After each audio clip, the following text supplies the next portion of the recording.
Hello and welcome to the podcast Emotional Intelligence, your greatest asset and key to success.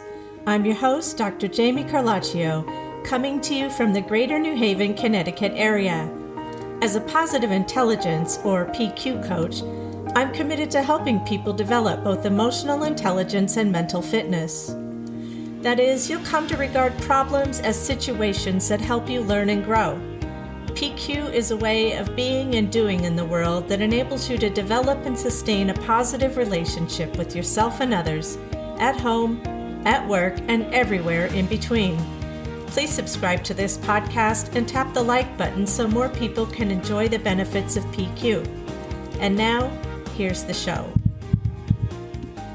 Hello, everybody, and welcome. Today, we are going to talk about leadership, and I am so glad you're here because leadership seems to be a very hot topic. If you are on LinkedIn or if you read the internet, read stuff on the internet, you know that people are talking about leadership because people are agreeing that there needs to be some changes in the way that we think about leadership and the way that we lead. And I have a fabulous guest here whose specialty is leadership. Her name is Emme Devenish. And I'm going to tell you a little bit about Emme, and then we'll launch into the episode. So Emme is an author, she's an executive coach, consultant, and educator who cares deeply about ethical stewardship of the environment, yay, and service to her community. She is a certified executive coach, a certified leadership coach, a certified North Star coach, sister. How long do these certifications go? She's a certified culture coach, mindset coach, an emotional intelligence coach, yes, and a compliance and ethics professional, and a human resources management certified professional, an international coaching federation professional, and she's licensed to practice law in the state of New York, which I think is amazing. I don't know when you sleep. And you must be about 80 years old by now, but I know you're not. And she is the principal compliance communication. She is the principal of Creative Compliance Communication Services in LLC. And I'm going to put my glasses on so I can see the rest. She specializes in ethics, compliance, culture, and leadership with a focus on teaching clients the importance of emotional intelligence to ignite behavioral change and develop visionary leaders. And goodness knows we need visionary leaders.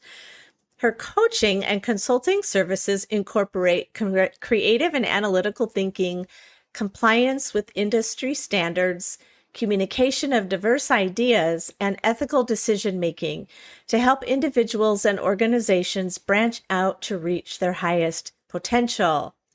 And I will put all of Emme's information in the show notes in case you want to reach out to her. She's on LinkedIn. She has a website. She has a Pinterest site.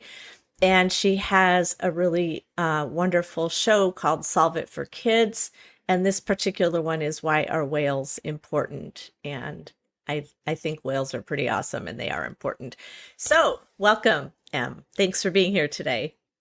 Jami, thank you so much for having me. I'm so excited to be here today to talk about emotional intelligence and leadership. I just want to give a shout out to Jennifer Swanson and Jeff from the Solve It for Kids podcast. It's their podcast. And they were lucky enough to share time, all three of us together, talking about whales. So, and in Florida, we have the North Atlantic right whale. So we talked about that extensively. So I'm just happy to be here, and I look forward to our conversation. And and thanks for reading all that long certification list. But I will tell you, as anyone who knows me, I say as a North Star coach that education is my North Star. And so, first and foremost, I'm an educator. So in coaching, that helps immensely. So I'm always looking to learn something new as well as to educate my clients at the same time. Excellent. And actually, that's important because I'm also an educator, a career educator. And sadly for my son who gets tired of it, I'm always trying to give him information and explain things. And one of the things I like about the education thing is educators are lifelong learners. Mhm. And I don't know an educator who, I mean, I hope I don't know anyone who thinks they know everything already. I remember when I first started teaching, I thought I had to know everything. And when Mhm. I just relaxed and realized that my students had a lot to teach me, I learned way more. And now that I'm older, I know that I don't know a lot of stuff. So I love having an educational mindset because it's a growth mindset, right? Mhm. It is. It is a growth mindset, and it's also part of intelligence, right? Because you can develop your emotional intelligence. And so, that's an educative process. So, just as you said, teaching is a two-way process. We're learning and growing while we're helping others to learn and grow. And the same can be said for coaching. hmm Absolutely. And one thing I think about in terms of growth, and I thought I was original in saying this, but apparently Einstein said it first, and that is if we're not learning and growing, we're dying. Hmm. We're dying. That's And right. I think of a tree, and if you cut a tree, saw a tree and you see all the rings, what I Hmm. think is that all of those rings represent growth and development, but the rings are not perfectly concentric circles. They have little curves in them because trees have had to withstand a lot of stress with changes in the weather, the climate, or whatever, and especially if they've been transplanted. And I think of my growth process like that too, as these concentric circles, but that are uneven because there are times in my life where the stresses were greater, but that's where I learned more. That's where the learning was stronger, so the rings are stronger there. And I'm wondering, since you are a leadership coach, I think about this a lot. There've been a lot of changes and there's a lot of talk in on LinkedIn and in industry in general about the kinds of leaders that are more successful and the kinds of leaders that are less successful in. Now we need leaders, they lead a company or CEO, CFO, whatever, but ultimately leaders also help other people and bring them up and sort of crowdsource knowledge, right? Yes. Everybody has the knowledge. I was watching some TED Talks and thinking about leadership, and I'm going to show a clip from a TED Talk later. But this one guy is a composer. And so his TED Talk was about how composers can teach us what good leadership is.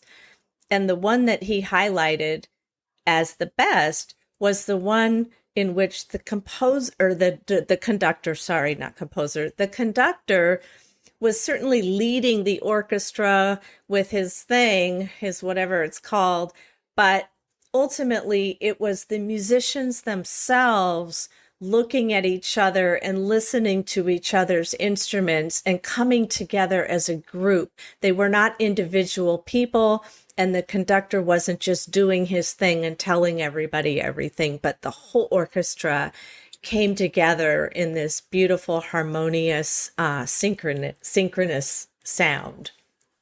Yeah, what you just described is how the conductor is able to inspire, correct, motivate, and lift the orchestra up, right? So the individual members of that orchestra.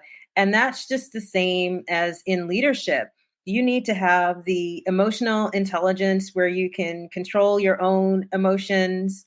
You can, stand in a room and be able to sense what's happening with other people on your team and be sensitive to that. Know when to step in and to give instruction, like the conductor. Know when to pull back, and know when quiet moments are necessary because the audience is just listening to what you're delivering as the conductor. So it's the same thing in terms of leadership. The orchestra would not be successful without both that symbiotic relationship between a leader who has qualities like self control, self confidence, self knowing, self regulation, but also so he or she can manage their own emotions while at the same time having qualities like empathy, relationship skills, and straightforwardness so that he can direct or she can direct members of the orchestra on what to do, but also understanding what's happening with individual people within that orchestra, and then also having parts of emotional intelligence that involve responding to how the audience is responding, which is the same with leadership. You have to respond to how your customers are responding, your clients are responding, your vendors are responding, teammates are responding, the board of directors, responding on different level. And for that, you need, qualities from emotional intelligence like adaptability, right? Mm-hmm. You need to have optimism when things don't go your way so that you can still be there and keep a positive momentum forward, and to help to uplead, uplead. And I mean that uplead, I just made up that word, Mm-hmm. but to move things upward, raise it up to a higher level when things are low, as well as to Mm-hmm. uplift people on the team.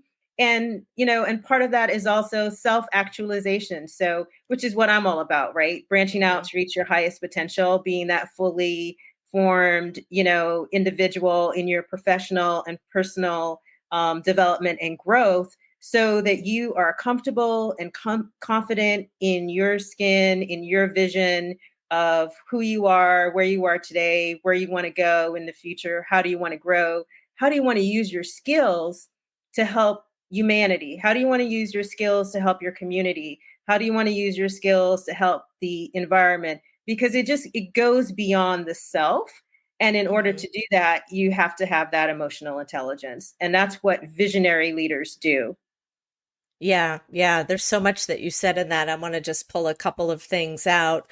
One of them is there is a book called Leading Up, and I read that book cover to cover. And the reason I read it is I was a managing editor of an academic journal, and I have a lot of great editorial skills and writing skills, but the subject matter of this academic journal was not familiar to me. Mm. And so the editor in chief was overall the selector of which articles would go in each issue. But I was the editor who edited all the articles, Mm. communicated with the writers, and managed the entire marketing and distribution process. But the editor in chief was also a professor and the leader of this department at an Ivy League university where I worked. And she didn't really know what I did. Mm-hmm. And so, and she didn't really need to know. She just needed to know I did a good job. But what I did was I read this book because I thought, you know what? She doesn't understand how much time it takes. And if Mm-hmm. I'm late with something, why, or if there's a glitch. So I read this book leading up and I started sending her progress reports on every journal issue so that she knew what the whole process was and how many people were involved. And she was like, oh, I didn't even know. And it Mm-hmm. made the relationship better. And we started working together more as a team because she wasn't just telling me what to do. And I wasn't just kind of some lemming that was just taking directions. And that actually made a huge difference in our relationship. But going into positive intelligence, which is connected to emotional intelligence, is you talked about, this sort of a top down approach or managing your emotions. One of the saboteurs is the stickler. And the stickler's the perfectionist. And the controller, highly related to the stickler, wants to have his or her finger in every single piece of the pie. So people don't feel empowered, and they don't feel motivated, and they don't feel inspired to think outside the box. And what I'm hearing you saying is the good leaders are visionaries, but they help other people when they need help, but they also give them the space to be creative and proactive. Yes, 100%. I mean, if we start with the premise that every person that gets hired to do a job, the hiring partner, the HR person, the CEO who hires that individual is hiring him or her because they think you have the right skills and qualifications, you have the technical knowledge, and you have a reasonable amount of intelligence, right? So you have the IQ, let's say, in order to perform the job. And you might have some experience. You can get some on the job training and experience. But once you get to the office, Mhm. whether you're a Gen Zer or millennial or Generation Xer, or you're a baby boomer who's still, in the workforce, basically, once you get to the office, that's going to help you meet the minimum standards, even for yourself as a team member. So what you need then is the emotional intelligence as a team member so that you can, navigate meeting new people, talking to, clients and vendors, going to your boss like you did with that article. If you notice a need, how do you translate that into, hi supervisor, I've noticed this issue. Is it okay for me to talk to you about it? Or should I just send them articles like you did? And figuring out the right way of communicating with that person so that you can influence positive change, which improves productivity. You get a higher work product. You feel some satisfaction that you've added value and contributed. Your Mm-hmm. supervisor appreciates you. And the good leader, who has that strong emotional intelligence will recognize this is great because this person took the initiative. I can give him or her more responsibility. Or, we made a great profit this year. And it's also thanks to, contributions in terms of helping to manage the team or resolve a difficult issue or problem solve. And this is someone that I can trust further. Here's someone that I also want to develop further. Mm-hmm. So I'm also going to pay attention and notice things and, ask them and talk to them about where do you want to grow in the organization? Or, what stage are you in your career development and planning?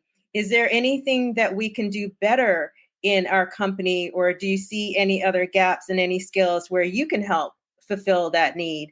Those are conversations that are really important because a lot of times people leave organizations not because it's a relationship issue, and that is definitely a leadership issue, where there is an open dialogue and open communication, or they feel frustrated and stifled that there's either no room to grow or they're stuck in a situation where the job itself has become boring and they don't see that there may be other roles within the organization where they can use their skills and to learn and to grow. But the strong leaders will look at their team and say, hey, I've got a team of diverse people with different skill sets. We're all working together well here, but how can we continue to develop the team? How can we continue to educate them and have them be invested in our long-term growth? And in order to do that, you have to invest in their long-term growth and potential. And that requires, having that emotional intelligence to spot that and to initiate those conversations and to recognize why that is important. Yes, yes, and yes, and yes, yes, yes. I wanted to pull out a couple of things again. When we talk about positive intelligence, we're talking about compassion and empathy. So Mhm. the ability to feel psychologically safe, to make mistakes and to grow, and to know that the mistakes are what lead to the growth. But also, you had talked about navigating. So navigating change, right? Or when you make a mistake, that's a time to take a step back, take some inventory and wonder, like, what did we do and what might we do differently? And then to pivot, not to dwell on the mistake and blame somebody for it and, whatever, or take sole responsibility for it. Like it's your company, it's your Mhm. mistake, it's everybody involved. And then talking about exploring, like, what are some alternatives, or exploring what your employees want and how you can make them grow. Because when people feel heard and seen, they're going to want to do more. They want to contribute. And I know the quiet quitting phenomenon was about people feeling really invisible and feeling like they were overworked, underpaid, and underappreciated. And I know for me, the best bosses I've had appreciated me. They Mhm. told me what I was doing right, as well as what I needed to improve on. And they use the word growing edges, which I like, because they're just growing edges. That doesn't mean I'm a failure or whatever. It just means these are areas where we want you to grow, and here's how we want you to do it, or here's how we can help you. Or do you have any ideas for how Mhm. you think you need to grow? And really putting it on me to think about it and not just be told. That's right. That's right. Because, even with advances in technology and the onslaught of AI, people have not morphed into robots, right?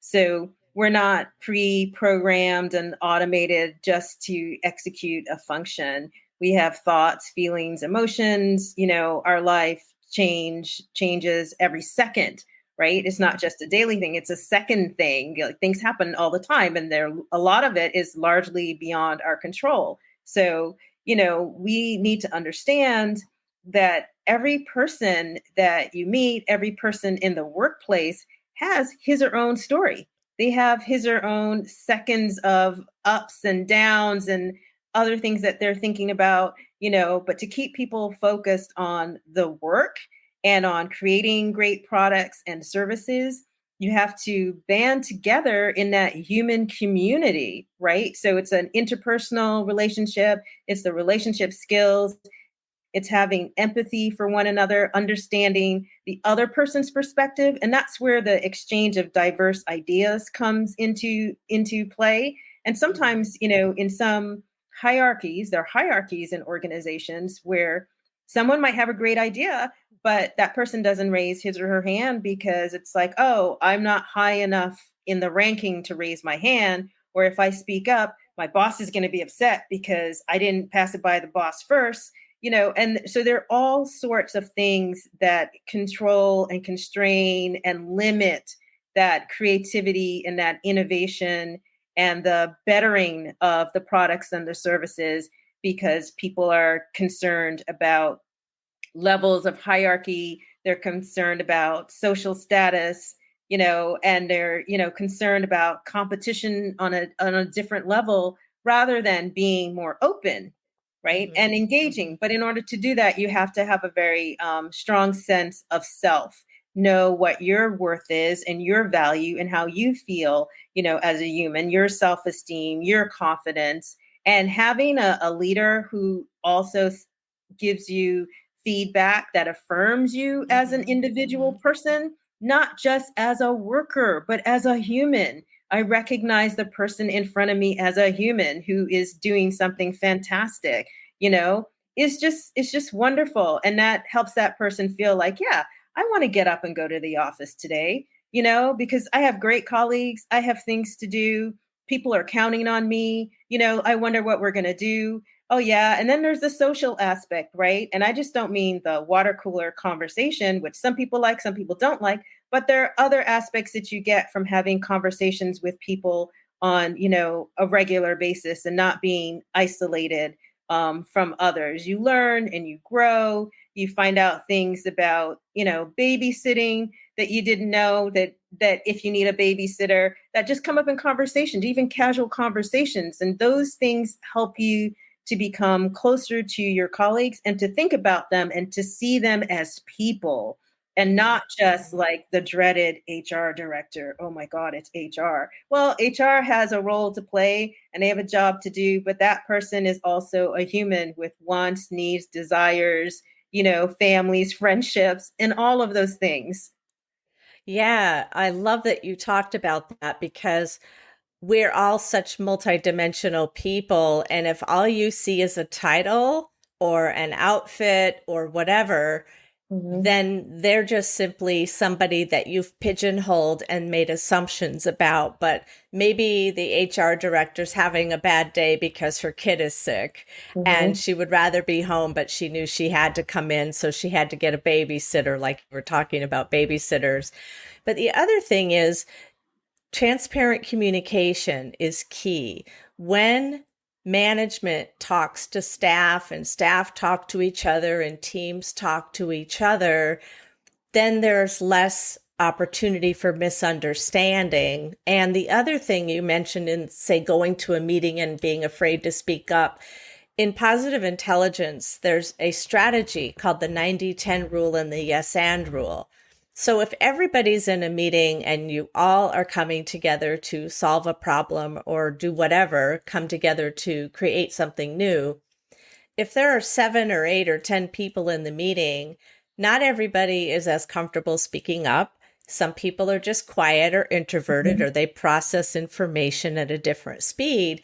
But if everybody gets a chance to talk and everybody goes in with the mindset of, you may disagree with 90% of what they said, but 10% of it you can use and run with. And then you can say, yes, I like what you said about X. That's really good. And let's consider this. And so if you have a lot of yes ands in the room, all of a sudden everybody had a voice. Nobody was shut down. Nobody felt excluded or less than. And so that's a way that management or leaders can cultivate their teams too. I did a DEI certification course, and one of the leaders of the course gave us an example, a case study. Campbell's Soup has very happy employees. And one of the Mhm. reasons is that the owner or the manager, the president or whatever would walk around every day and say hi to the employees and how are you and what's going on. So everybody knew this person. He knew everybody. He knew their names. He cared about them as people, and they felt valued and wanted to do the work that they were hired to do.